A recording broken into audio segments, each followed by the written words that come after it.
To all the folks coming in, welcome, welcome to our very first Membership Mondays. We'll be waiting on a couple more folks to join us, so we'll get started in just a minute or so. Good afternoon and or evening, colleagues. Thanks for being here.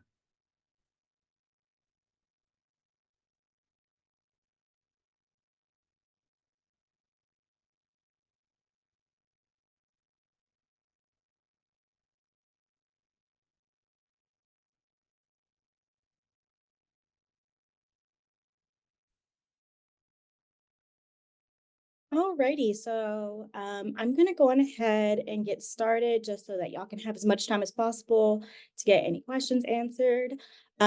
So we will jump right in. I would like to start off by welcoming everyone to our very first Membership Monday, where we'll be talking about call for proposals. I'm super excited for this, and I hope that you all gain something from it. We'll have some resources at the end. We'll send out these slides if you'd like. Any questions that you may have, you can put them in the chat or you can ask them at designated times and we'll make sure to get that answered for you. But I'm getting ahead of myself. My name is Erin Satterwhite. I use she, her, hers pronouns. And I am the membership coordinator for ASHE.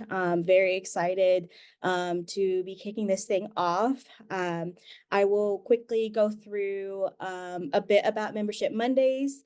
I will talk a little bit about where I'm situated, and then I'll pass it over to our lovely co-presenters who will be coming with you with the real information. So Membership Mondays is going to be a brand new programming series that we're doing every month. And every month will be a different topic. So this month we have call for proposals. The next month is going to be about leadership pathways. And the month after that will be about award season. So we will be sending out emails to everyone about each month and what the topic will be and who will be presenting. But it'll be a lot of really good information for new and returning members. So thank you for being here for our first one. And we're really excited to hopefully see you all at subsequent ones. A little bit about where I currently am. I'm actually in Chicago right now for ACPA. If anyone else is here, hello, please come to the breakfast tomorrow. But if you're not joining us from ACPA, that's totally fine. um, I also wanted to give a quick land acknowledgement for where I reside, which is in Austin, Texas. And so Austin is the land of the Comanche, the Apache, and the Combahee tribes. And I want to just stop. I want to honor the lands that I currently reside and that I have resided for the last year or so. So um, let's see. I'm going to go on ahead and introduce our guests.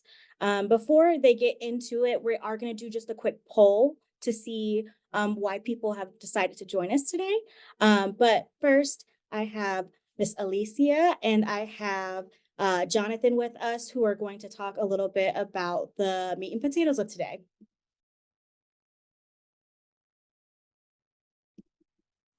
Hello, everyone. As Erin mentioned, my name is Alicia Castillo Shrestha. I use she, her pronouns, and I am joining the session today from the traditional homelands of the Miami and Shawnee people in Southwest Ohio. I'm the assistant director for conference and events for ASHE, and I'm excited to be a part of the presentation today, and I'll pass it over to Jonathan for his introduction.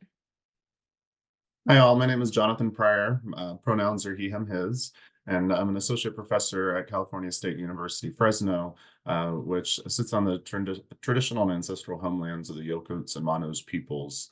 I also have the privilege of serving as a program co-chair with Dr. Rosie Perez, who's unable to be here today, but really looking forward to connecting with you all today and talking about ASHE 2024. Wonderful. Thank you all so much. So we're going to go on ahead and launch a quick poll. Alicia, if you can launch that on your end. It's just a quick question. We just want to know what brought you here today so that we can make sure that we orient ourselves into this being as helpful as possible for our attendees. So it should be popping up in just 1 second. Let us know if you don't see it. Yeah, so folks are quick with the poll. So it looks like it's still open. I'll leave it open for folks, but As far as what's bringing folks in today, it looks like we have about 35% of the folks saying it's their first time submitting and they have questions, which is great. About 13% of the folks are veteran submitters and just want to stay up with any changes. About 34% of folks are saying they are kind of on the fence with submitting, so looking for some more information there. 29% are just interested in checking out this new program, so maybe Membership Mondays, new members, or just interested in staying abreast to ASH in general. And then 3% just want to put thoughts in the chat. None of the above really apply, so it's a great mix. Perfect. So I will be monitoring the chat. So as people have questions that might pop up, if you don't want to forget them, throw them in the chat. We'll make sure that they get answered, but the presenters may not see them while they're going through. Also, if you have any technical issues, feel free to send me a direct message and I can see what I can do to help you out. But I will keep moving and pass it back over. So I think Jonathan will probably maybe share his screen for this next piece because Dr. Pryor is going to lead us through some of the basic overviews for the call for proposals to kind of talk us through the different sections. There's a lot of options there. There's also various formats that are available to submit to the conference. And then there's also opportunities to volunteer. And so Dr. Pryor will talk us through those different pieces of the call for proposals kind of at a higher level. But as we're going through that, please put questions in the chat, specific questions that you have, clarifications that are needed, and Erin will help us kind of speak through those options as we go.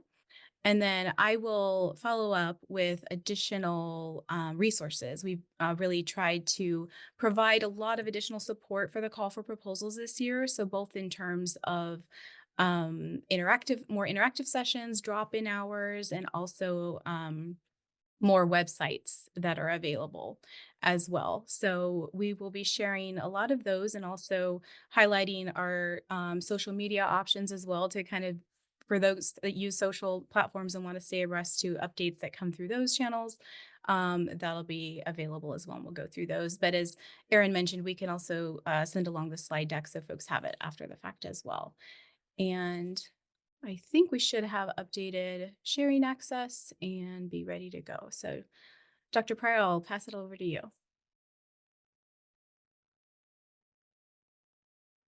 Oh, Wonderful, thank you. Sorry, and this is kind of giving me flashbacks to a couple years ago teaching on Zoom, where you're like, "Oh, I'm trying to navigate all the things that come with screen sharing."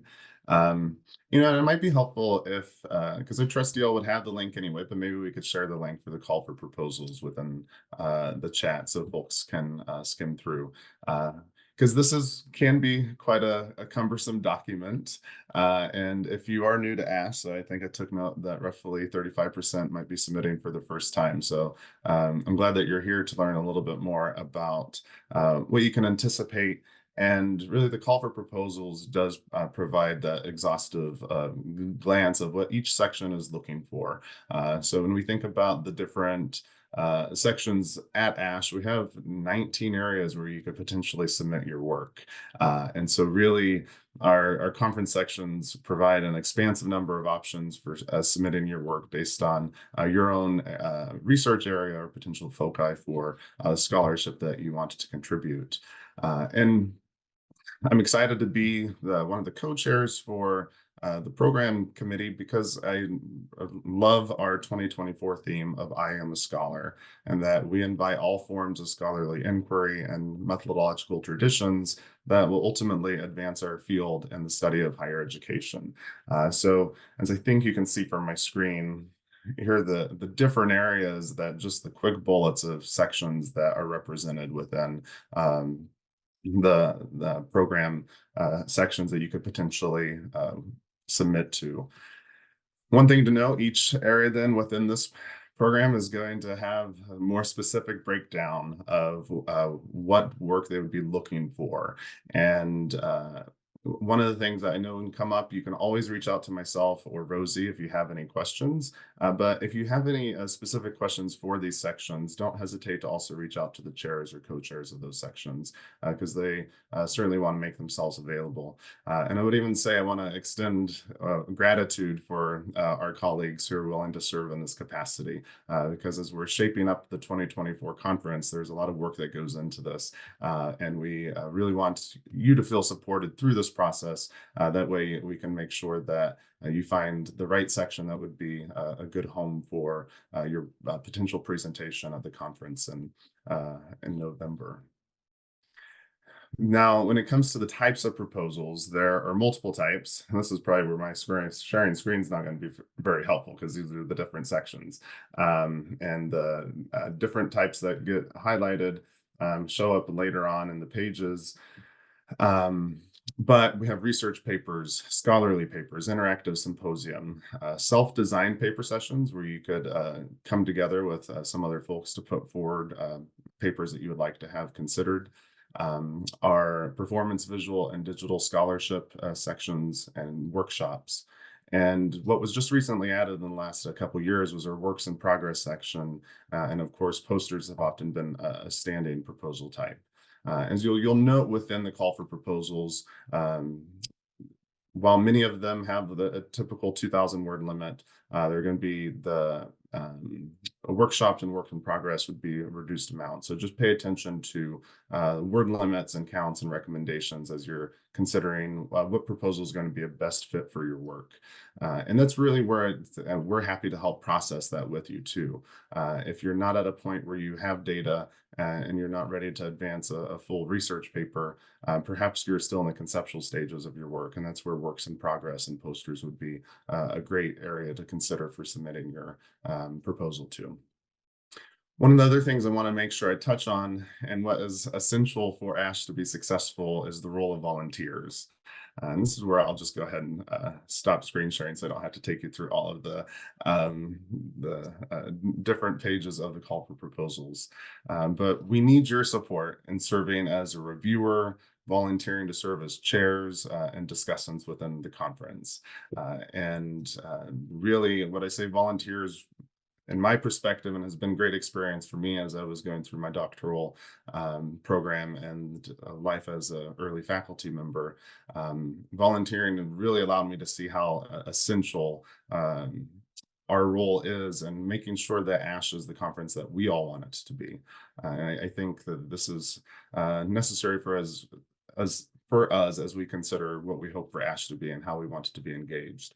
And so please consider serving as a reviewer for conference proposals. So if you do submit, there is kind of an expectation that you also participate in that process. And we have expanded the opportunities for those who can review. So typically, at least 2 of the reviewers must have a doctorate or terminal degree. But we've expanded that to also include folks who might have substantive research or practical experience that can really contribute to the expertise related to the proposals that are being submitted. And of course, if you are a doctoral student or I should say, if you're a doctoral candidate at this point, you can also participate in this process. When it comes to serving as a session chair, that is open to all members and members who are comfortable helping facilitate the session and working with the discussant assigned to that session, as well as upholding our values and ethics as a conference. And then lastly, of course, our discussants are an essential part of this process. And so we hope that if you're early career or more seasoned in your career, that you will consider volunteering and supporting that need so we can give that insightful and critical feedback for people to further develop their research and their expertise related to the content that they're submitting. And so discussants have also been expanded to include those who perhaps don't have a terminal degree but have substantive experience related to the content that can be a great contribution to the conference. And I share these brief updates as it connects back to what the theme that is guiding us this year of I Am a Scholar, recognizing that all scholarly inquiry is valuable and essential for us as an ASH community. So I really look forward to engaging with you more and helping tease apart some of the bigger pieces that this call for proposals can often make feel cumbersome, but I think also highlights how vast our field is and how important it is for you all to consider submitting your work. Lisa, do you want to take us through the resources? Absolutely. I'm going to pause here to see if there's any questions about what Jonathan just shared before, while I pull up the additional resources. Erin, was there anything that we should address right now? Yes, so there are a couple of questions that I got in the chat. So we have one question, a new international student pursuing a second semester PhD study in higher education. It's their first time in the USA. How can they prepare for attending and participating in the conference? I think that's a great place. We're considering volunteering as a chair.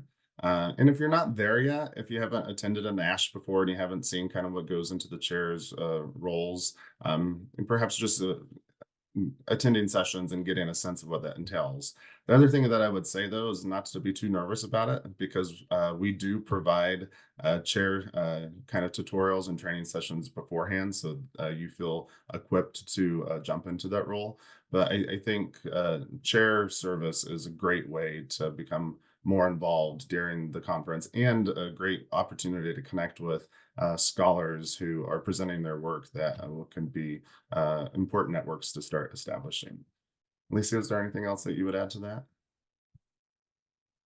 Yeah, I would say connecting with CIHE would be another place if you're not already tied in with our Council for International Education. They are actually hosting another session in preparation for the call for proposals, specifically about presenting, but we'll share that at the end and in the slide deck. But they're presenting a webinar on the 1st of April that you might check out. I do have two more very quick questions that were in the chat. The first one I answered, but I also think it might be good for everyone to hear. Do volunteers have to pay for the conference?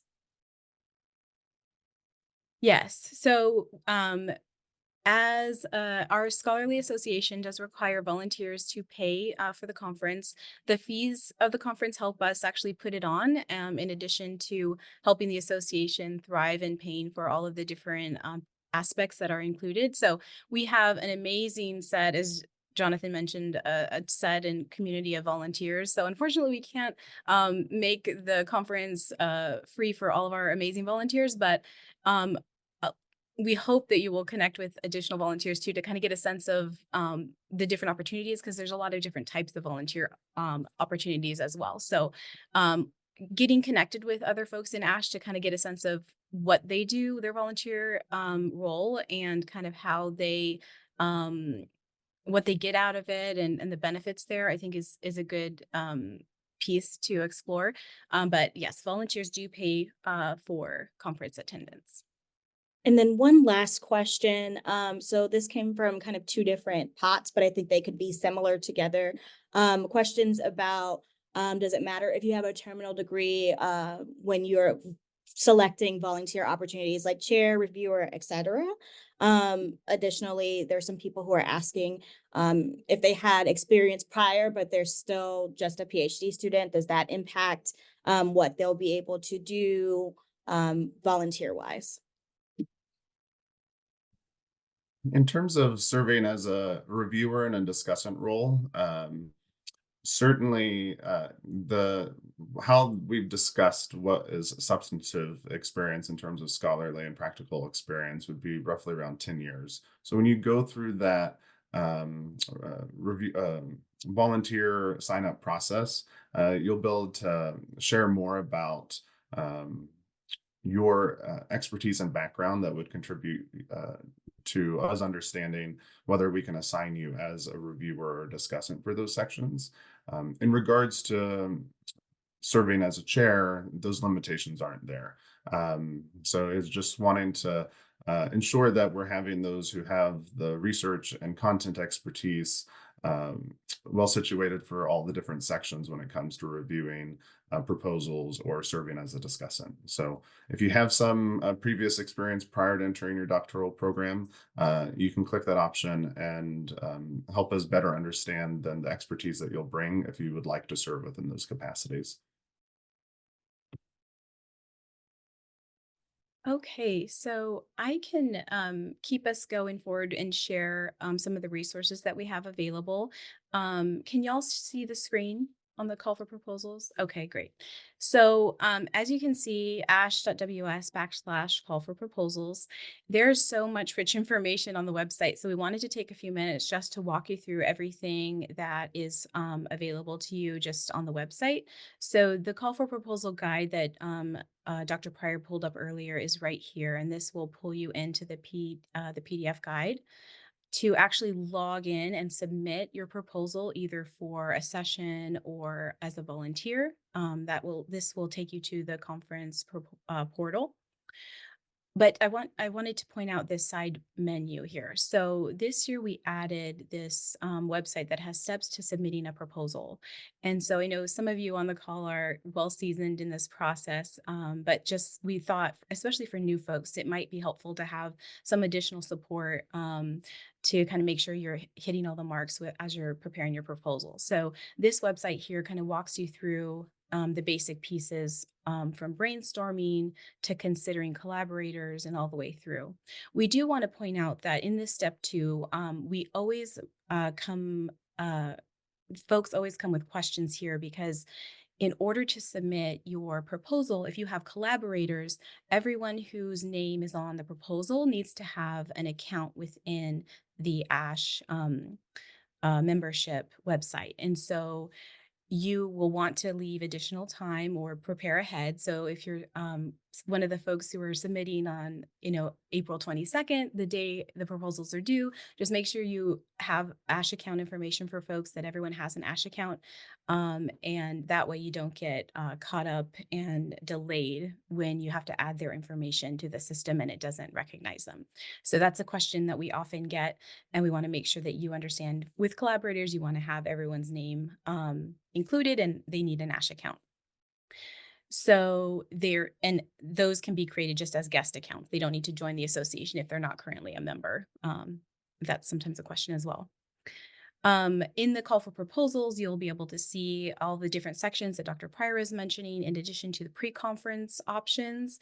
And so there are limitations in terms of where you submit to. So you can decide if you want to submit to a general section or one of the pre-conferences. And this is something that folks usually like to talk with some of the pre-conference co-chairs or folks on the chairing the different sections to decide, should I submit to a pre-conference or should I submit to a section? So definitely encourage you to reach out to the chairs if you have questions, or talk to our volunteers whose emails are in the call for proposals for the leads for both pre-conference and sections. So for first time folks deciding, how you want to present your work, we are also linking here to different videos that have been created to kind of walk you through the high level differences between a research paper, a scholarly paper, a PVDS session, which is performance visual and digital presentation, a poster, works in progress, interactive symposia, and self-designed paper session, in addition to a workshop. So this also we try to make this kind of a snapshot so you can see, oh, okay, I would really like to do a scholarly paper. What options do I have to present my work? Some folks might be considering the virtual conference day. Maybe you're not able to travel this year, but you still want to present your scholarly work. The virtual conference day might be a great option for you. That is going to be on the 7th of November. And so that's another option, but it's not available in all formats, as you can see. So if you wanted to present a poster, you're unable to do that during the virtual conference day, but you can do that in person, both in the general conference and in 3 out of the 4 pre-conferences. So this hopefully will help clarify how you can present your work and help you decide where to submit. And then once you decide on a format, it's taking you through the reviewing the requirements, as Dr. Pryor was talking about, the word count, the resources, the different pieces that belong in your proposal. Make sure those are there. You begin writing, you get it proofread, and you submit. And so this is all here for your review. Hopefully that's helpful. That's something new that our team pulled together. In addition to this, I want to point to online support sessions, which you are attending one currently, our first membership Monday. We have a slide for this at the end as well, so I won't spend a lot of time here, but we mentioned the CIHE will be hosting a webinar on the 1st around submitting, and they will actually have folks from the pre-conference co-chairs and also the section co-chairs, and they'll kind of talk through that discussion of how to decide which format to apply to or which part of the conference to apply to. And then we also have more drop-in and Q&A time. So these won't be recorded, but this is, some of you have specific questions about your proposal, or you want to talk through some of these options. These drop-in Q&A times with the program committee are great options for that. So you can see the different options there. If none of these work for you, reach out to me, reach out to Dr. Pryor or anyone else on our team, and we can get you set up. I will click. Oh, sorry, I should have give you a warning before I was clicking. I wanted to show just really quickly another new feature we have for this year are kind of how-to guides. And so these are made using a website called Scribe. And this basically walks you through, if you've never submitted before, this gives you the step-by-step place of how to look and actually what the website looks like. So you can see the different options here. It walks you through where to click, what to do, gives you notifications about things to consider, and how to edit your proposal. And this is actually screenshotted from the actual website. So these are also here for different formats. So self-designed paper session and Art for Symposia have a little bit of a different process than the others. So they're separated out there. The proposal review process has a whole other website. And I heard someone talk, I think I saw a question about example proposals. So this example proposal website is only available if you're logged into the ASHE website. But once you're, and actually I can show you where, it's also linked in another part of the website. I'll put that in the chat. But there's example proposals here. So if you want to see an example of a different type of proposals, you can click into that. This is all intellectual property that was approved for sharing by the authors of the proposals, but these are also here for you to see and to as you're preparing your own proposals. Okay, but you do need to be logged in to the ASHE website for this to show up on the sidebar, but you can also access it through a different area. Let me find it. It's here too. I'll find it while we take some questions. Maybe I want to make sure I show you where it is. Oh yes, example proposals. It's step 5 of the steps to submit. Well, perfect. I do actually have a couple of really good questions for you all. So first question, let's see.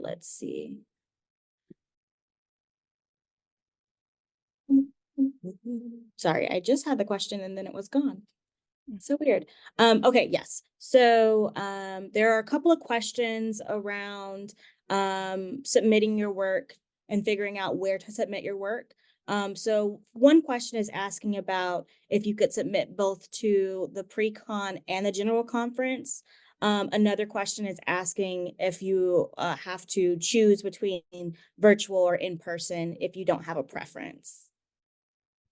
In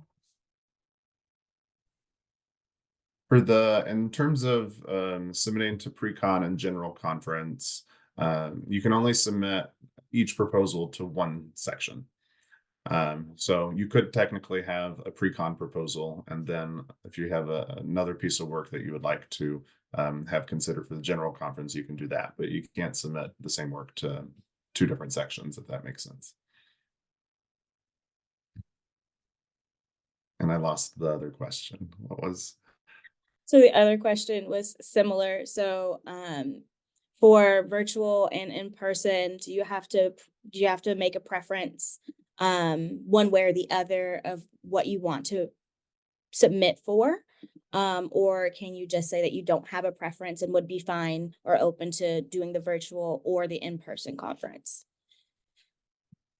Yeah, so I'm that's a great question. I don't think you can select both, or saying that you're open to both. I will double check that, but you can only submit to either virtual or in person. But because I don't think there's a way to say you're open to both, but I will double check that if we can get the information from the individual. I'll make sure to follow up for sure. But yeah, you need to select either virtual or in person when you put in your proposal.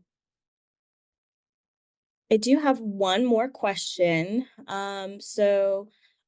Someone asked if we choose to submit in one format, say a research paper, but the reviewers feel it would be better suited for a different format, could the submission then be considered for the presentation in a different format based on reviewers' recommendations?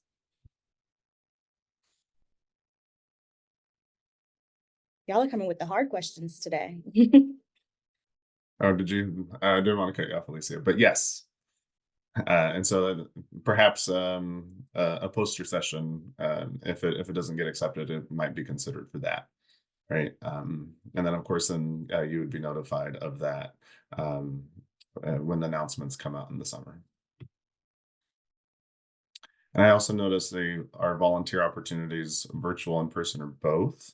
So technically, serving as a reviewer is volunteering, and that can all be done virtually. Um, but I'm not so sure about at the virtual November 7th date. Alicia, are there chairs within those sections as well? Yes. So, yes, we do need volunteers for virtual conference day because we will have all kinds of scholarly work presented that will require discussants and chairs. So, that's a great way to volunteer if you're not able to make it to Minneapolis, or if you're excited to volunteer virtually. Yes, we will need discussants and chairs and reviewers as well. Great questions. What else can we answer for y'all? One more question that came through. Are you required to present using the same format that you use to submit the proposal?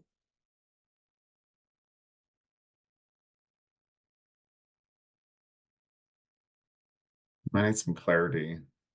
So I'm Um, thinking if you submitted a poster presentation, but you were interested in doing a paper presentation, and if I am interpreting that wrong, feel free to come off of mute and answer, kind of clarify for that question. Yeah, yeah, go ahead, Alicia. no, I was just gonna say, I think so, or if like you presented, yes, if you put in a proposal for a scholarly paper, you need to present a scholarly paper. There's a lot of logistics that go behind the scenes in terms of preparing. And as we've mentioned, like not like a works in progress session, for example, doesn't require a discussant, whereas paper sessions, PVDS do. So yes, there's a lot involved in different formats and requirements. And so yes, if you submit for one type, you would present that type, unless it's a situation that Jonathan mentioned earlier where there's been recommendations from the reviewers. But Jonathan, is that more common with changing sections versus changing formats, or have you seen it both situations? I think I've seen it both, but what I've noticed maybe some clarification that came in. If I use Microsoft Word to submit, but then when I present, I use PowerPoint. So during your oral presentation or uh, whatever medium you use, uh, yes, most presenters use PowerPoint to describe their work, but then you would still need to, for example, if you were accepted for a scholarly paper, you would still need to upload that manuscript for review for your discussant. So it's kind of a both and. So by the time conference gets closer, usually it's about a month out that you need to submit your full paper. for review by the discussant, and then you would want to prepare a separate presentation of 12 to 15 minutes.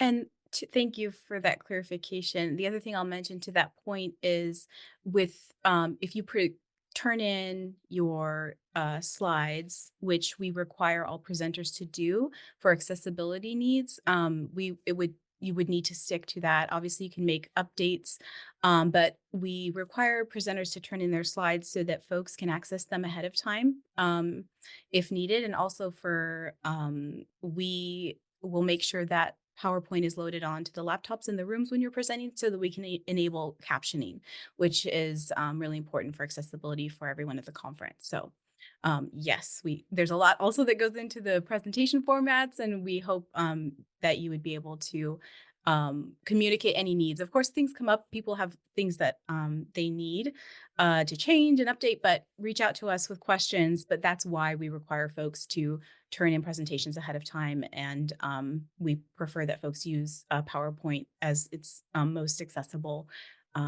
when you're presenting at the conference and for virtual conference day.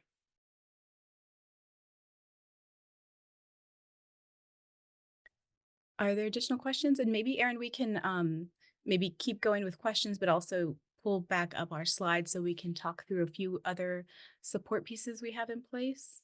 Absolutely.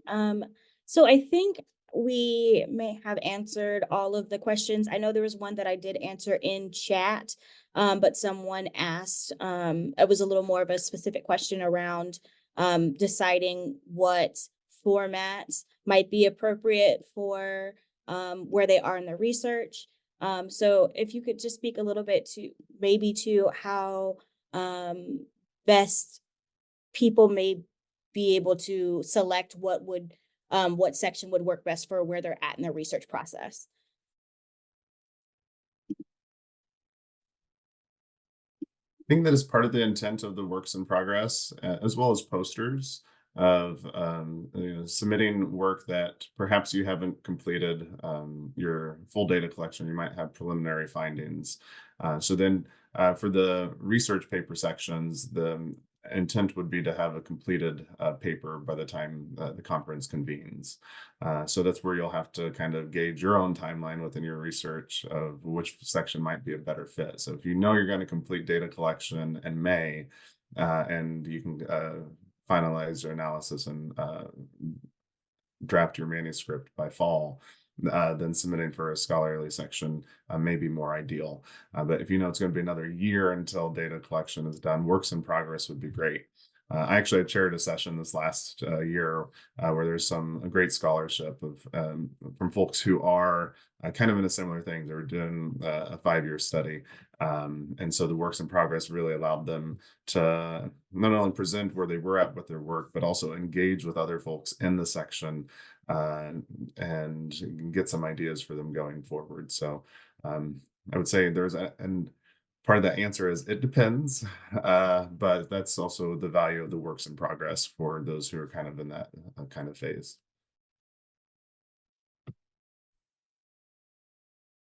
Thank you. I think that is all of the questions in the chat. If I'm missing one, if anyone has any questions that they'd like to get off of mute for, feel free. But if not, then we can keep moving.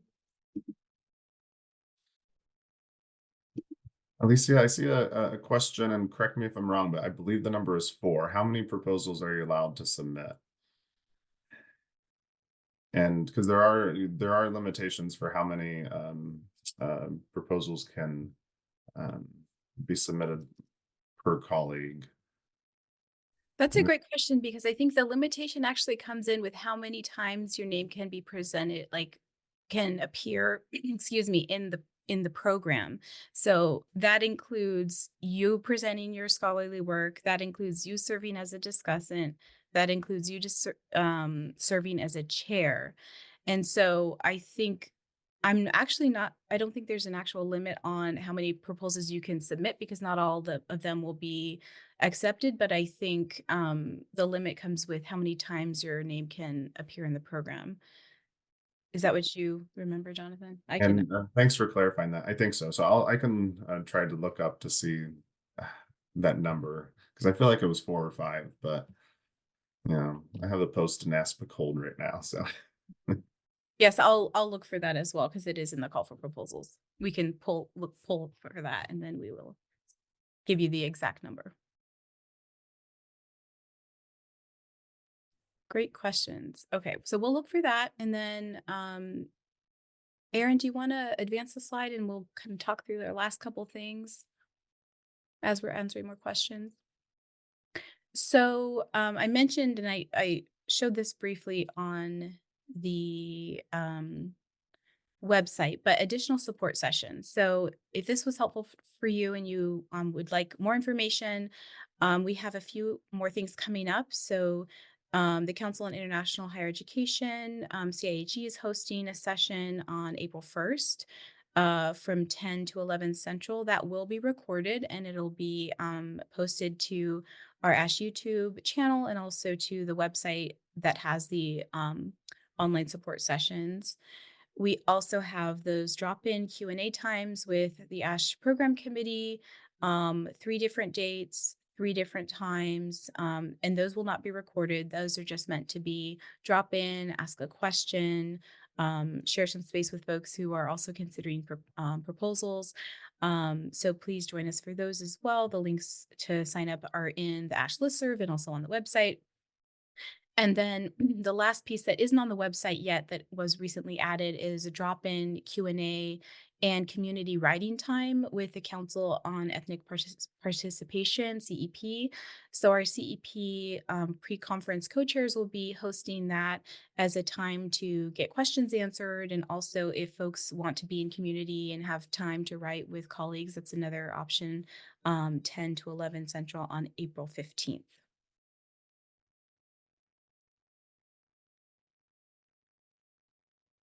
We mentioned following us for updates and information to kind of be in the loop. So if you use Facebook, LinkedIn, or Twitter/X, those are the handles for the ASH accounts. So feel free to follow and retweet and comment on things that are relevant and share with colleagues. We try to keep them full of information about the conference especially, but also about anything regarding ASH. So that's there for your reference as well.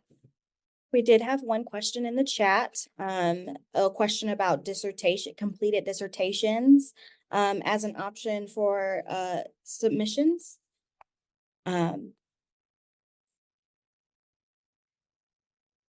In terms of submissions for review of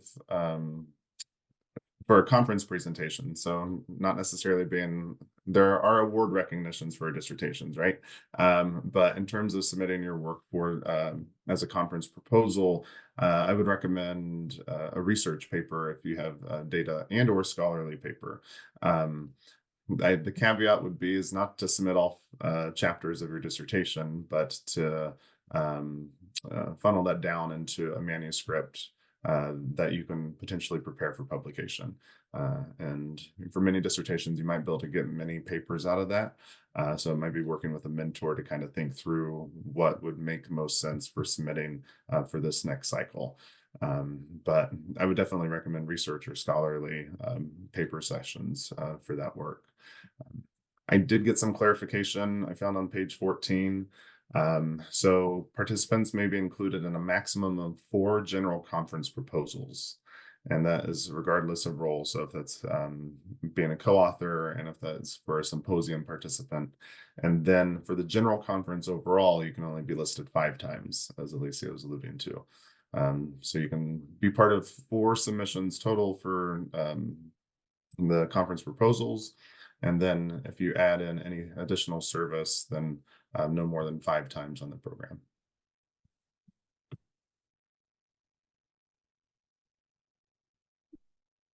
Okay, so I'm looking through. I don't believe there were any other questions that came up on my end.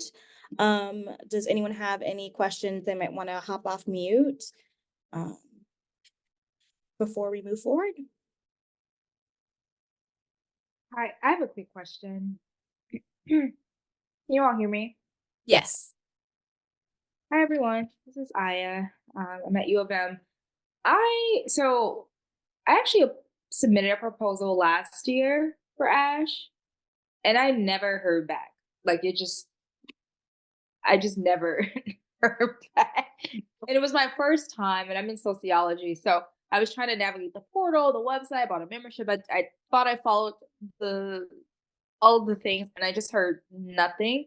Is that common? Like, do all folks who submit receive a response, or did I submit it incorrectly? I just never heard anything, and I remember, and I know I submitted it. So, just wondering, is that a typical, like a procedure? Like, do you inform everyone whether they were accepted or not, or just what's the protocol with that? Just so I can know. Yes. Lisa, do you want to take it? Because I know you know the back end more than I do. Well, so I think between the two of us we can support this answer. But yes, it should not be that should not be the case. Sometimes things do get caught up in emails, and if you have a co-author, we've also seen sometimes emails go to like the person who submitted it, and they don't always forward to everyone because I think the system sometimes is a little wonky and it doesn't send to everyone whose name is on the proposal, but definitely to the person who submitted it.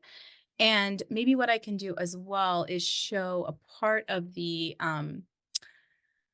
portal where you should be able to see. I'll bring up my screen share while we're talking about this to see if I can show something else. Another place to check if you're ever wondering about your status, please reach out to us. I can't speak. I'm new to the ASH team, but a lot of care and consideration goes into the process. So I'm very sorry you had that experience because that's no good. So can y'all see this screen here with the portal? Does it show up? Okay. So ignore kind of my back end pieces, but I want to show up here. You can see there's like a little envelope, and this should have all of the messages that the submission, the site has ever sent to me. So you can see my proposal submissions that are here with information. So this would have been an email that was sent to me. So this is another place to check in your own login. Um, if you ever feel like you maybe missed a message, it should show up there. But you can reach out to our office at our office accounts, to myself, to anybody on the program committee, and we'll make sure that you get an answer because you don't want to be out there in limbo like that. Absolutely not. So, Jonathan, I'll let you say a few pieces here too. Yeah, because the other thing is that not only should you hear back, you should also receive reviewer feedback, which can be helpful for us as we take that and hopefully work to improve our proposals for future submissions. So when you go through that process, you should be able to kind of see the scoring and narrative feedback from reviewers. So yeah, I'm also sorry to hear that happened because it's I know as I'm preparing to work with our program committee this year, there's a lot of work that goes into it on their end to ensure that that feedback gets to you. So I'm also sorry to hear that you've never heard back. But if it's okay with you, I took down your name and I'm going to follow up too with our colleagues to kind of make sure if there's some kind of loophole that is not working, that we fix that for this year. Thank you so much for sharing that. Mhm. Thank you. Again, it was my first time, and I found the portal website actually a little bit challenging to navigate, so I could have also done something wrong. But I worked on it, and I submitted it, and I was just like, then I was on Twitter, and it was like, getting ready for Ash. And I was like, oh, okay, people are going. So, thanks. I appreciate that. Yeah, thanks. And I say in the call for proposals, we can kind of note the general timeline of when those announcements will go out, right? So the deadline for submission is April 22nd, and then you should hear from us. I believe the first part of July is what we aim for.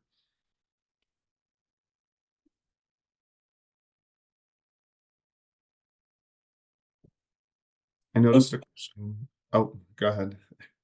No, I was just going to ask if there were any other questions. I see wanting to and this did come through as a direct message to me. So but the question is related to the difference between scholarly paper and research papers. And so kind of the quick glance of it, and then of course on page 55 of the call for proposals, you can see more detail.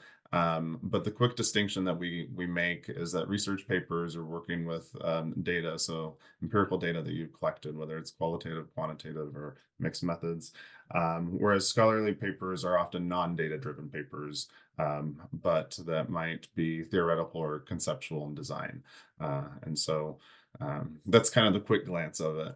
So if you're working with data, you collected data, and a research paper probably more aligned. But if you're advancing some kind of theoretical or conceptual perspective, then scholarly papers would be the alignment there.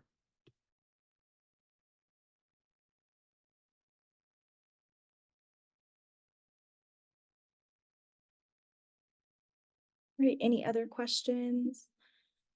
Would you like me to go back to the PowerPoint?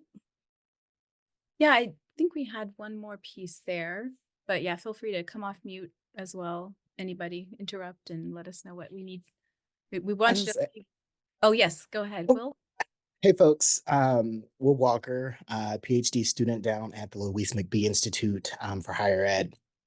Sort of building off the question that was just asked, I was wondering if there are opportunities or spaces to submit literature reviews as part of those, as part of that, excuse me, as part of that scholarly paper submission, or if it's kind of more centered towards the theoretical and conceptual pieces. So within that, this certainly would fall within the auspices of the scholarly paper section, right? So, but and thinking about what kind of argument you're making with your paper. Now, if you're doing more of a content analysis of literature, then I would probably place that, because I've done that before, where I place that within the research framing. So it might not hurt to consider reaching out to the sections co-chairs just to get their input, or I'm happy to help think through this a little bit more. But certainly I think that there's a place for that, and just kind of depends what argument you're situating with your review of the content and what you're hoping to put forward with it. Perfect. Thank you so much.